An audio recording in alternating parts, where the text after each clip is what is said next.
vaccin a été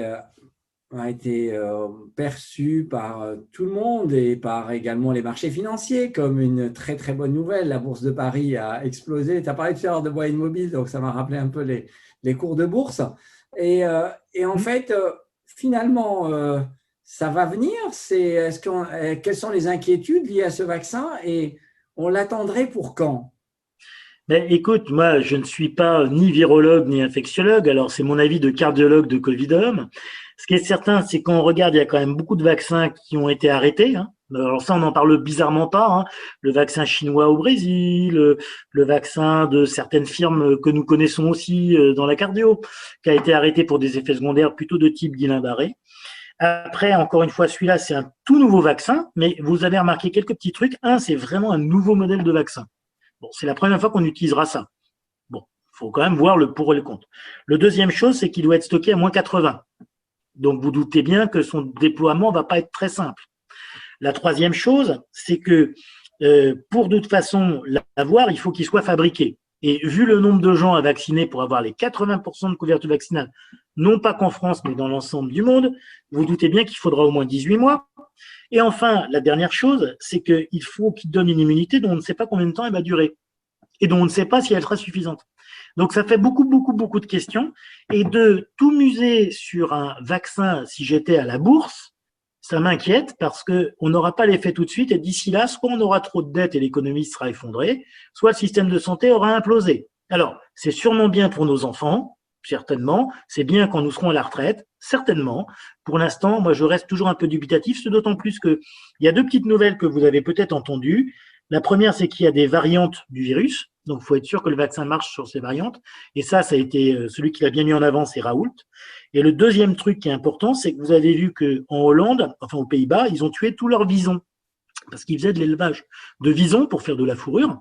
Et donc, ils ont tué tous leurs visons puisque le virus a été infecté les visons massivement en déclenchant des modifications du virus qui ont elles-mêmes, à leur tour, infecté des gens aux Pays-Bas.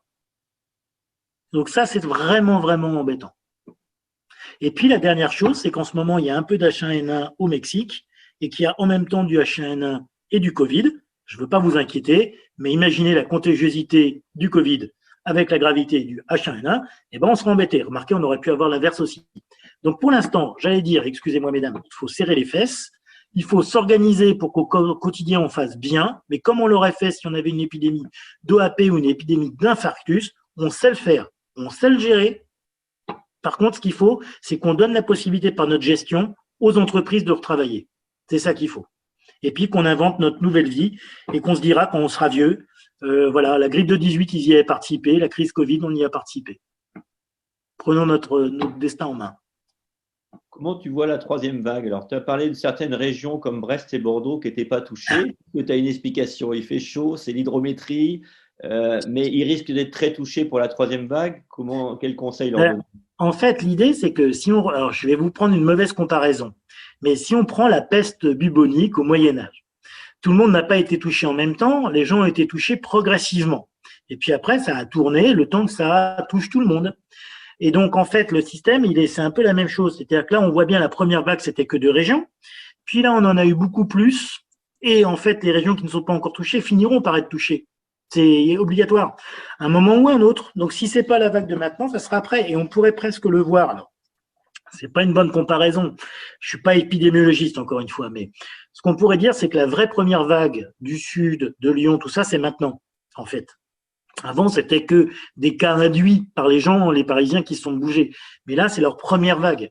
Et donc, en fait, Brest, Bordeaux, tout ça n'ont pas eu leur première vague encore. Donc, elle va arriver, ça sera la prochaine fois. Ou ça va peut-être être à la suite de là, on ne sait pas.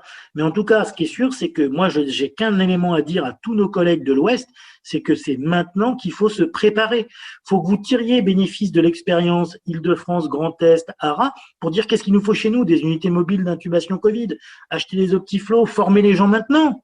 Parce que sinon, on va former les gens sur Wikipédia ou sur Google Store, quoi. Hein.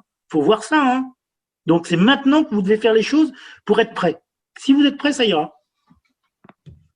Une question par rapport justement à ce confinement, comme il y a ces différences régionales qui se profilent sur l'avenir, tu veux dire que tu croirais peut-être, si tu étais décideur politique, à des reconfinements régionaux. Ben, si j'étais, je ne suis pas, hein, si j'étais décideur politique et non pas sbire du troisième ordre, ce que je dirais, c'est qu'effectivement, la vraie logique, c'est de réfléchir un peu façon Länder allemand et de se dire, voilà, on est à un seuil, il nous reste tant de lits, donc on peut confiner ça, déconfiner ça, et le fonctionnement doit fonctionner en région.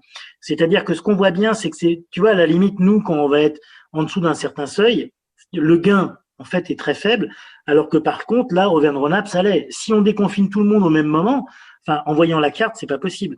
Donc, je pense qu'il y a vraiment une logique régionale là-dedans. Après, la vraie question, c'est de se dire, on a bâti ce modèle des ARS pour qu'on ait un vrai pilotage de haute volée dans ce sens-là.